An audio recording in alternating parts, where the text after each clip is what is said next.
وَإِن مِّن قَرْيَةٍ إِلَّا نَحْنُ مُهْلِكُوهَا قَبْلَ يَوْمِ الْقِيَامَةِ أَوْ مُعَذِّبُوهَا عَذَابًا شَدِيدًا،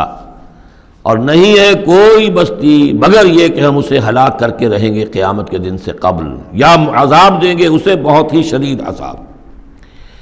اس آیت کو جوڑ لیجئے گا، چونکہ یہ جوڑا ہے یہ سورت اور یہ سورہ کہف۔ لِيُنذِرَ بَأْسًا شَدِيدًا مِّن لَّدُنْهُ، بہت بڑی جنگ اور بہت بڑی تباہی جو آنے والی ہے قیامت سے قبل، اس کی طرف اشارہ ہے کہ یہ جو، اور آج کل جو بھی آپ تصور کر سکتے ہیں کہ ایٹمک جنگ اگر ہو جائے تو کیا ہوگا دنیا میں، نیوکلیئر وار ہو اور کسی بھی وہ چھڑ سکتی ہے، لیکن یہ کہ قیامت سے پہلے الملحمۃ العظمیٰ، ایک بہت بڑی جنگ ہونے والی ہے، جس کی کہ احادیث کے اندر خبریں ہیں، جس کا تذکرہ پھر آئے گا سورہ کہف کے اندر صراحت کے ساتھ۔ تو کوئی بستی ایسی نہیں ہے، قیامت سے پہلے وہ عذاب آئے گا۔ اور معذبوها عذابا شدیدا کان ذلک فی الکتاب مستورا،